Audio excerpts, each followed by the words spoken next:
रोज़े के मुताल्लिक़ सवाल है जी। मैंने यकम रमज़ान को रोज़ा रखा और इफ़्तारी में जल्दबाज़ी में बग़ैर नीयत के खजूर मुँह में रख ली। बाद में याद आने पर उसी वक़्त नीयत कर ली। आया मेरा रोज़ा इस सूरत में हो गया है या मकरूह हो गया है? यानी सवाल ये है कि आपने रमज़ानुल मुबारक में इफ़्तारी के वक़्त बग़ैर नीयत के खजूर मुँह में रख लिया, यानी नीयत नहीं की, जल्दबाज़ी में खजूर मुँह में रख लिया और बाद में आपको याद आया तो आप कह रहे हैं कि बाद में मैंने नीयत कर ली, अब इस सूरत में मेरा रोज़ा होगा या नहीं होगा? इसका जवाब, सबसे पहली बात तो ये है कि इफ़्तारी की कोई नीयत नहीं होती।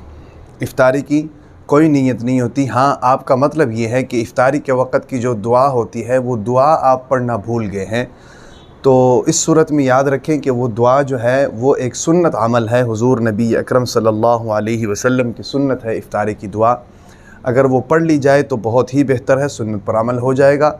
अगर जल्दबाज़ी में वो नहीं पढ़ सके, वो छूट गई है, आप भूल गए हैं, तो उस सूरत में बग़ैर किसी कराहत के आपका रोज़ा हो गया है, कोई मकरूह नहीं हुआ रोज़ा।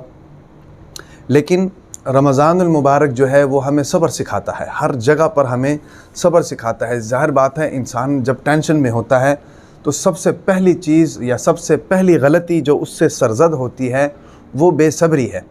बेसब्री की बुनियाद पर तमाम किस्म के हालात वजूद में आ जाते हैं। उसमें नुकसान होने का भी अंदेशा होता है, अपना भी नुकसान का अंदेशा होता है, दूसरे का भी नुकसान का अंदेशा होता है।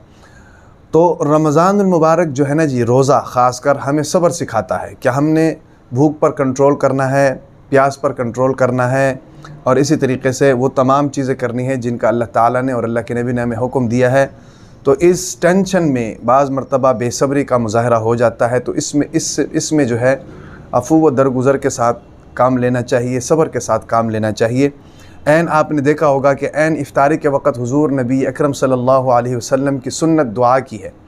दुआ में भी यही चीज़ें हमें सिखाई जाती हैं कि आप अल्लाह ताला को ये दिखाएं कि या अल्लाह, आपके लिए मैंने जनाब खाने से रुक गया और आप ही के हुक्म पर मैं पानी पीने से रुक गया, तमाम मामलात से रुक गया और अभी मेरे सामने दस्तरखान पर खाना पड़ा हुआ है और कोई मुमानियत मेरे लिए नहीं है इसमें, लेकिन चूँकि अभी आपका हुक्म नहीं आया है तो इसलिए मैं इस खाने पर सब्र कर रहा हूँ। और इस ऐन मौके पर जो दुआ होती है ना जी, हुज़ूर नबी अकरम सल्लल्लाहु अलैहि वसल्लम ने फरमाया कि ये दुआ की कबूलियत का वक्त होता है और ऐन मुमकिन है कि इस वक्त जो भी इंसान ज़ुबान पर दुआ लेकर आता है अल्लाह ताला उस दुआ को कबूल फरमाते हैं। क्यों? उसकी वजह यह है कि इस वक्त इंसान का जो बर्दाश्त है, क़ुव्वत बर्दाश्त, वो बिल्कुल एंडिंग पॉइंट पर होता है और ऐसी सिचुएशन में वो सब्र करे। खाना उसके सामने पड़ा हुआ है, खाने की खुशबू भी उसको आ रही है और जनाब सुबह से लेकर शाम तक वो खज्जल ख्वार होकर, प्यास में मुब्तला होकर और भूख में मुब्तला होकर वो दस्तरखान पर आया है और आखिरी लम्हात चल रहे हैं। ऐसे मौके पर वो अपनी नज़रें बजाय खाने की तरफ करने के अल्लाह तबारक व तआला की रहमत से उम्मीद रखते हुए अल्लाह ताला के सामने जनाब अपने हाथ उठाता है और अल्लाह ताला से दुआ करता है। तो हुज़ूर नबी अकरम सल्लल्लाहु अलैहि वसल्लम ने फरमाया कि इस वक्त दुआ कबूल होती है। तो ऐसे मौके पर सब्र करना चाहिए, जल्दबाजी भी नहीं करनी चाहिए। अलबत्ता आपका ये जो सवाल है तो इसका जवाब यही है कि इफ़्तारी की कोई नीयत नहीं होती है, इफ़्तारी में सिर्फ़ खाना होता है। हाँ, दुआ है, सुन्नत अमल है, उसको अगर कर लिया जाए तो वो बहुत बेहतर हो जाएगा।